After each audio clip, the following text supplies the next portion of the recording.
샬롬. 오늘도 주님께서 허락하신 수요일입니다.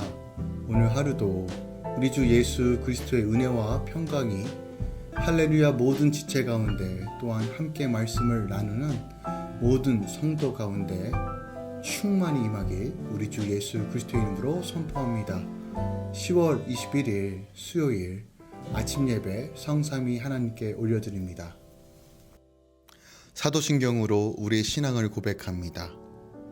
전능하사 천지를 만드신 하나님 아버지를 내가 믿사오며 그 외아들 우리 주 예수 그리스도를 믿사오니 이는 성령으로 잉태하사 동정녀 마리아에게 나시고 본디오 빌라도에게 고난을 받으사 십자가에 못 박혀 죽으시고 장사한 지 사흘 만에 죽은 자 가운데서 다시 살아나시며 하늘에 오르사 전능하신 하나님 우편에 앉아 계시다가 저리로서 산자와 죽은 자를 심판하러 오시리라. 성령을 믿사오며 거룩한 공예와 성도가 서로 교통하는 것과 죄를 사하여 주신 것과 몸이 다시 사는 것과 영원히 사는 것을 믿사옵나이다. 아멘. 오늘 하나님의 말씀은 데살로니가 전서 5장 1절부터 11절까지입니다. 5장 1절부터 11절까지입니다. 하나님 말씀을 받습니다. 형제들아, 때와 시기에 관하여는 너희에게 쓸 것이 없음은 주의 날이 밤에 도둑같이 이를 줄을 너희 자신이 자세히 알기 때문이라. 그들이 평안하다 안전하다 할 그때에 임신한 여자에게 해산의 고통이 이름과 같이 멸망이 갑자기 그들에게 이르리니 결코 피하지 못하리라. 형제들아, 너희는 어둠에 있지 아니하매 그날이 도둑같이 너희에게 임하지 못하리니 너희는 다 빛의 아들이요 낮의 아들이라. 우리가 밤이나 어둠에 속하지 아니하나니 그러므로 우리는 다른 이들과 같이 자지 말고 오직 깨어 정신을 차릴지라. 자는 자들은 밤에 자고 취하는 자들은 밤에 취하되 우리는 낮에 속하였으니 정신을 차리고 믿음과 사랑의 호신경을 붙이고 구원의 소망의 투구를 쓰자. 하나님이 우리를 세우심은 노하심에 이르게 하심이 아니요 오직 우리 주 예수 그리스도로 말미암아 구원을 받게 하심이라. 예수께서 우리를 위하여 죽으사 우리로 하여금 깨어 있든지 자든지 자기와 함께 살게 하려 하셨느니라. 그러므로 피차 권면하고 서로 덕을 세우기를 너희가 하는 것 같이 하라. 아멘. 하나님의 말씀입니다. 오늘 본문은 그리스도의 재림과 재림을 기다리는 성도들의 바른 삶에 대한 교훈에 이어 주의 재림에 대비한 영적 각성과 근신의 교훈을 담고 있습니다. 어제 본문에서 바울은 그리스도의 재림 때 죽은 자들이 부활하고 살아있는 자들도 휴거하여 재림의 주를 영접하게 될 것을 교훈함으로써 부활의 소망을 가지고 살 수 있게 하였습니다. 하지만 문제는 과연 성도들이 주의 재림 때의 주를 영접할 수 있는가? 라는 질문은 또 다른 과제인 것이었어요. 이것은 죽은 자가 과연 영생에 참여할 수 있을까 하는 것과 함께 데살로니가 성도들의 중요한 걱정 중에 하나였다는 것이에요. 이에 바울은 본문을 통해 주의 재림은 어두움에 있는 불신자들에게는 불시에 임하여 그들을 심판할 것이지만 빛에 속한 성도들에게는 주의 재림이 갑작스러운 것이 되지 않을 것이다 라고 말해주고 있습니다. 이것이 너무 당연한 것으로 늘 영적으로 깨어 주님과 교제하는 빛에 속한 성도들에게 주님께서 아무런 예고 없이 오시지 않는다는 것이에요. 바울은 언제 주님이 오실지라도 영접할 수 있도록 교훈함으로써 성도의 삶이 구원받는 삶에서 머무는 것이 아니라 거룩과 성별과 성숙으로 나아가야 함을 강조하며 우리 주 예수님과 늘 동행하는 삶이 얼마나 중요함을 가르치고 있습니다. 조금 더 절별로 살펴보면요. 1절부터 5절은 데살로니가 성도들에게 때와 시기에 관해 더는 쓸 것이 없을 정도로 이미 자세히 가르쳤지만 그들은 여전히 때와 시기에 관심을 두고 있었습니다.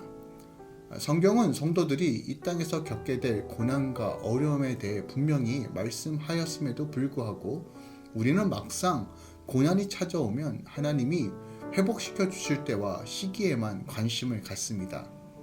어두움에 속한 자들은 평안과 안전을 외치다가 갑자기 멸망하게 되지만 빛의 아들, 낮의 아들에게는 그날이 도둑같이 임하지 못할 것이다 라고 분명하게 말씀하고 있습니다.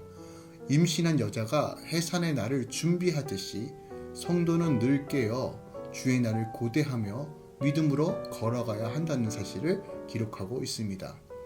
6절부터 8절에서는 주의 날을 예비한다는 것은 준비가 필요하다는 사실을 다시 한번 교훈합니다. 그러니까 즉 끊임없이 자신의 소속이 어디인지를 늘 인식하고 정신을 차려 믿음과 사랑의 호심경을 붙이고 구원의 소망의 투구를 써야 합니다. 밤에 속한 자들은 여전히 재정적인 안정, 노후 보장을 위한 재테크와 성공에 집착하며 쾌락과 음란에 취해 인생을 허비합니다. 하지만 성도는 세상에 미혹된 것에 마음을 빼앗기는 것이 아니라 확실한 소망을 바라보며 어떤 사단의 공격에서도 예수의 이름으로 성령의 능력으로 견디며 인내하며 믿음으로 승리해야 한다는 것이죠. 마지막으로 9절부터 11절은 서로 권면하라고 가르쳐주고 있습니다. 고난이 올 때 하나님이 나를 벌하려고 하신다라며 부르심을 원망하는 사람이 있어요. 그러나 우리는 성숙해져야 합니다.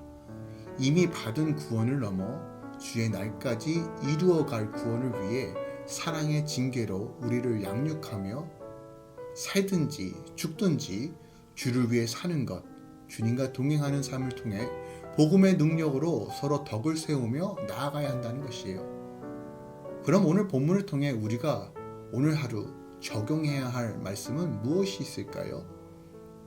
5절 말씀을 묵상하기 원합니다. 5절에 이렇게 기록되어 있어요. 너희는 다 빛의 아들이요 낮의 아들이라 우리가 밤이나 어둠에 속하지 아니하나니 라고 기록되어 있어요. 오늘 본문은 주를 믿는 자들을 향하여 빛의 아들이라고 말합니다. 고대 히브리 사람들은 특별한 자질이나 영역에 속할 때 모모의 아들이라는 표현을 사용하였어요. 따라서 빛의 아들이라는 말은 본질적으로 빛의 영역에 속하거나 빛의 특징을 지어 나타내는 자를 말하는 히브리적 표현인 것이에요. 그러니까 다시 말해서 바로 성도의 정체성이 바로 빛의 아들들, 빛의 아들이라는 것이에요. 그럼 빛의 특징이 무엇일까요? 어두운 곳을 밝혀주는 역할을 합니다. 하나님께서 천지를 창조하셨을 때 흥합이 깊음 위에 가득하였다라고 창세기 1장 2절에 말씀하고 있어요. 그러나 하나님께서 빛이 있으라 라고 말씀하시는 순간 빛이 생겨 흑암이 가득한 온 땅을 밝혀주었습니다. 즉 어두운 곳을 밝혀주는 역할을 하는 것이 바로 빛의 자녀라는 것이에요. 여기서 어두운 곳은 영적으로 하나님과 단절된 곳, 추억과 죄로 얼룩져 있어서 하나님이 머무를 수 없는 곳, 그곳에 빛을 밝혀야 한다는 것이에요. 그럼 빛의 아들로 산다는 것은 내 삶 가운데 어떻게 적용할 수 있을까요? 마태복음 5장 14절부터 16절에 주님이 이렇게 말씀하십니다. 너희는 세상의 빛이라 산 위에 있는 동네가 숨겨지지 못할 것이요 사람이 등불을 켜서 말 아래 두지 아니하고 등경 위에 두나니 이러므로 집 안 모든 사람에게 빛이 느니라. 이같이 너의 빛이 사람 앞에 비치게 하여 그들로 너희 착한 행실을 보고 하늘에 계신 너희 아버지께 영광을 돌리게 하라라고 말하고 있어요. 그러니까 즉 나의 행실이 빛이 드러나는 통로가 된다는 것이에요. 조금 더 구체적으로 표현하면 나의 입에서 나오는 말이 빛을 드러내는 통로가 된다는 것이고, 또한 나의 삶이, 나의 행동이, 나의 눈빛이, 나의 손짓 하나하나가 하나님의 빛을 드러내는 통로가 된다는 것이에요. 하나님께서 말씀으로 이 세상을 창조하셨습니다. 마찬가지로 우리 하나님의 형상입니다. 우리의 말로 빛을 드러내야 합니다. 그러니까 성도의 말은 덕스러워야 해요. 또한 우리의 삶, 우리의 눈빛, 우리의 행동이 덕스러워야 됩니다. 하나님의 영광을 돌릴 수 있도록 착한 행실을 통해서 빛을 드러내야 됩니다. 마음을 담아 자신을 사랑하는 것처럼 내 직장 동료, 내 자녀, 내 친구에게 하나님의 빛이 전해지길 원합니다. 내 감정대로 행동하는 것이 아니라 사랑의 눈빛으로 바라보며 마음을 전해보는 건 어떠신가요? 혹 나의 행실이 지금 빛을 드러내지 못할 것 같으면 주님 옆에 온전한 회개를 통해서 주의 그 생명의 빛이 내 안에 충만하게 채워져 다시 한번 그 빛을 드러낼 수 있도록 힘을 달라고, 사랑과 용서할 수 있는 마음을 달라고 함께 기도해 보시는 건 어떠신가요? 마지막 때를 살아가는 자들은 삶으로 빛을 드러내는 삶을 살아야 합니다.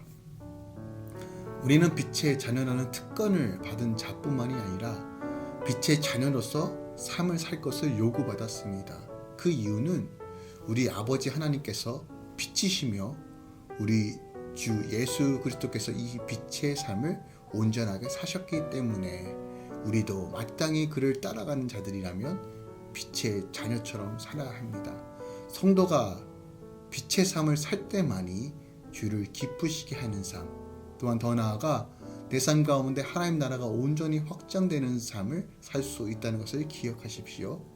오늘도 여러분의 삶 가운데 이 영광의 빛이 온전히 드러나게 우리 주 예수 그리스도의 이름으로 축원하고 기도드립니다. 기도하겠습니다.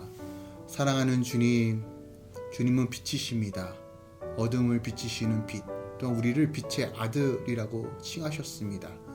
우리는 그 빛이 드러날 특권과 능력이 있음을 우리가 기억하고 내 삶에서 오직 그 영광, 오직 주의 살아계심과 복음의 능력들이 온전히 드러나는 삶 살기 원합니다. 내 입술이, 내 눈빛이, 내 마음이, 내 삶이, 내 행동이 온전히 덕스러워서 다시 한번 마지막 때 주의 영광의 빛을 드러나는 삶을 살게 하여 주시옵소서. 그래서 하나님, 나의 모습을 통해서 하나님을 보고 나의 모습을 통해서 예수 그리스도의 사랑을 경험하며 나를 통해서 성령의 역사하심을 보고 경험케 하여 주시옵소서. 주님, 오늘 하루도 주님께 맡겨드립니다. 주의 선하심과 은혜로 채워주시고 다시 한번 마지막 때 정말 깨어서 온전히 주의 영광만 드러나는 삶으로 인도하여 주시옵소서. 이제는 우리 주 예수 그리스도의 은혜와 우리 아버지 하나님의 놀라우신 사랑과 성령님의 내주교통 충만 역사하심이 오늘로 빛의 자녀로 다시 한번 결단하며 마지막 때를 준비하는 모든 성도들의 삶 가운데 주님께서 선하게 인도하여 주시고 붙들어 주시고 믿음으로 바라보며 사모하며 기도하는 모든 주의 자녀들의 삶 가운데 이제로부터 영원까지 함께 있을지어다. 아멘.